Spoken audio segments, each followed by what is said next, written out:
Hello दोस्तों, जय हिंद। कैसे हैं? उम्मीद करते हैं आप सब बहुत अच्छे होंगे। कल तो मैंने आपको कुछ सारा वीडियो लेकर के आया था, खास करके जो बचा हुआ था मानव शोषण की कुछ क्रिया विधियां, जो हमने तीनों आपको बता ही दिया था। आज का जो है कुछ क्वेश्चन करना है। क्वेश्चन करने के बाद हम चलेंगे आपका टॉपिक लेकर के परिवहन पर। क्या चलेंगे? परिवहन में। परिवहन को जानने से पहले कुछ प्रश्न था आपके मन में, जो सिलेबस के अंतर्गत भी आधारित पूछा गया। प्रश्न है कि ग्लूकोज से, क्या चीज से? ग्लूकोज से भिन्न भिन्न, ग्लूकोज के जो है अलग अलग जीवों में, यानी भिन्न भिन्न जीवों में ऊर्जा प्राप्त करने के विभिन्न पथ क्या है। तो अगर देखा जाए ग्लूकोज की मामला में, तो कोई भी जीव अपना भोजन करता है ग्लूकोज यानी कि ऊर्जा के लिए। कोई जीव जंतु क्या करता है? ऊर्जा के लिए भोजन करता है। और भोजन कहां से प्राप्त होता है? पेड़ पौधों से, जीव जंतु से। किसी का आहार पादप है तो किसी का जंतु है, किसी का दोनों है। कोई सूर्य की रोशनी से क्या करता है? अपना भोजन बनाने काम करता है। इसका दो पथ है, इसका दो पथ है। पहला पथ है ग्लूकोज का।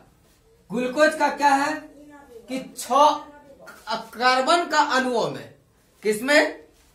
तो ग्लूकोज का जो प्रथम पद है, इसमें कह रहा है ग्लूकोज के 6 जो होता है कार्बन के अणुओं में कोशिका द्रव से। क्या? कोशिका द्रव में क्या करते हैं? 3 कार्बन वाले पाइरुवेट के अणु, क्या?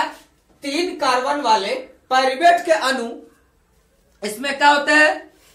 अणु से तथा ऊर्जा में टूटते हैं। क्या करते हैं? यहां पर टूट जाते हैं। टूटने से क्या? जैमेज और ईस्ट। इसके बाद क्या होता है आपका? एक ऑक्सीजन के अनुपस्थिति में क्या होता है? तो यहां ऑक्सीजन का कोई लेना देना नहीं रहता है। ऑक्सीजन के अनुपस्थिति में क्या करता है?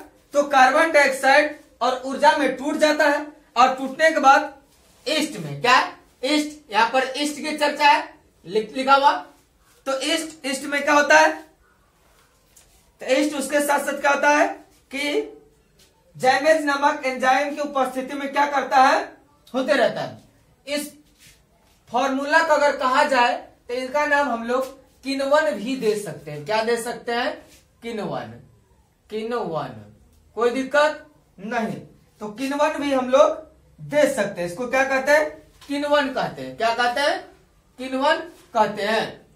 लेकिन इसी का पथ दूसरा चलते हैं। क्या चलते हैं? इसी का पथ दूसरा में। तो पथ दूसरा में क्या होता है कि सबसे पहले तो ग्लूकोज C6H12O6, इसमें क्या होता है कि इसमें भी वही कार्बन के कितने अणु? 6 अणु। 6 अणु कार्बन के क्या होता है? 6 अणु कार्बन के और 3 कार्बन के क्या होता है? पाइरुवेट अणु में टूटता है। क्या कहता है कि कार्बन के 6 अणु 3 कार्बन के अणुओं में क्या होता है? टूटता है। जब टूटता है और क्या करता है? ऊर्जा में यह मुक्त हो जाते हैं, मतलब बदल जाता है। यानी कि 3 कार्बन के क्या कर रहा? फिर पुनः 3 कार्बन के ऑक्सीजन के अनुपस्थिति में क्या करता है? तो पाइरुवेट में क्या होता है? अम्ल और ऊर्जा की प्राप्ति होता है। क्या होता है? अम्ल और ऊर्जा की प्राप्ति।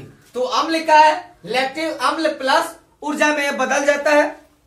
जब परिवर्तित हो जाता है तो ऐसा हमारी जो है मुख्य प्रकार से हमारी क्या होता है? पेशिया में उस समय होता है। क्या होता है उस समय? तो ना जाने तरह तरह के थकावट महसूस इस प्रकार के होते रहे। जब हम अधिक कार्य कर लेते हैं तो क्या होता है? पेशिया में ऑक्सीजन नहीं मिल पाती है, जिसके कारण हमें थकावट हो जाता है। और जब सोते हैं, आराम करते हैं, तो ऑक्सीजन फिर जगह तरह क्या होता है? सही से फैल जाता है। और यह जब फैल जाता है, इससे पेशिया में क्या होता है? क्रैम्प होता है और हम शीघ्र थक जाते हैं। जब थक जाते हैं तो इस प्रकार का होता है कि यानी कि कार्बन के 6 अणुओं में चलता है। फिर क्या कहता है? कोशिका में 3 कोशिका अणुओं में टूटता है। जब टूटने के बाद पाइरुवेट और फिर क्या करता है? अम्ल कब में परिवर्तन होता है? अम्ल प्लस ऊर्जा में परिवर्तन हो जाता है। इस प्रकार के है जो हम कह सकते हैं कि पहला तो आपका ये नियम हो गया कि आप ग्लूकोज के ऑक्सीजन के प्राप्त करने के तरीका, दूसरा तरीका ये हो गया आपका। अब प्रश्न आपसे पूछा जाएगा गैसों के विनिमय के लिए मानव फुसफुस में, जो मानव का फुसफुस है में अधिकतम क्षेत्रफल को कैसे अभिकल्पित किया जाता है। यह प्रकार VVI क्वेश्चन है, इसको आप लोग नोट जरूर कर लीजिएगा। ये क्वेश्चन क्या है आपका VVI है, तो जरूर क्यों नहीं आपको लिख लेना चाहिए।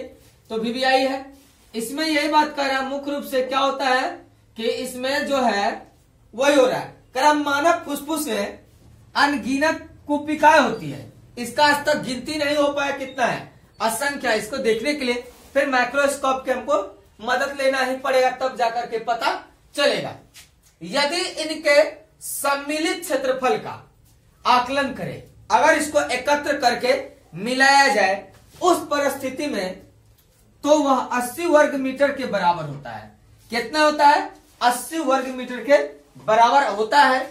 अतः इन कुपिकाओं की ही अभिकल्पना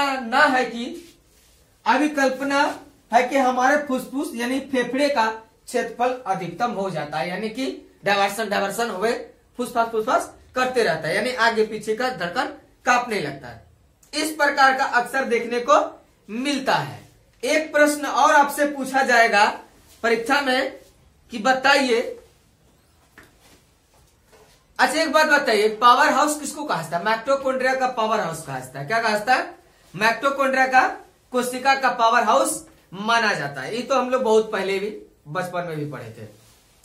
शोषण के लिए ऑक्सीजन प्राप्त करने के संदर्भ में एक स्थलीय जीव, कैसा जीव? एक स्थलीय जीव और एक जलीय जीव की अपेक्षा किस प्रकार अधिक लाभदायक स्थिति होता है? स्वाभाविक जो जल में रहता है उसका जिंदगी थोड़ा कठिनाई से भरा होगा। सबसे पहली बात तो स्थलीय जीव जो होता है उसके वातावरण में ऑक्सीजन लेते हैं। कहां से? स्थलीय हम लोग खींच लेते हैं, तथा वातावरण में ऑक्सीजन की बहुलता रहती, बहुत सारा ऑक्सीजन फैला हुआ है।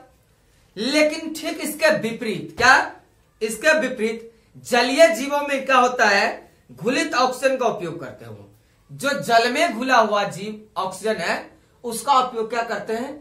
जलीय जीव करते हैं, और जिसकी मात्रा बहुत कम होती है। क्या होती है? बहुत कम होती है।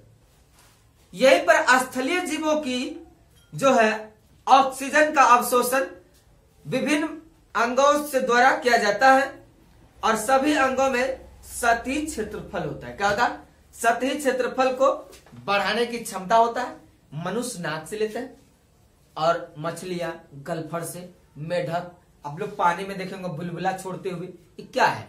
आखिर वह जो है कहीं ना कहीं जो घुलित गैस है ऑक्सीजन जल में, उसी का क्या करता है? अवशोषण कर करके पूरा काम करते हैं। तो ये हो गया उस पर मुख्य रूप से ये चलता है, कोई दिक्कत नहीं।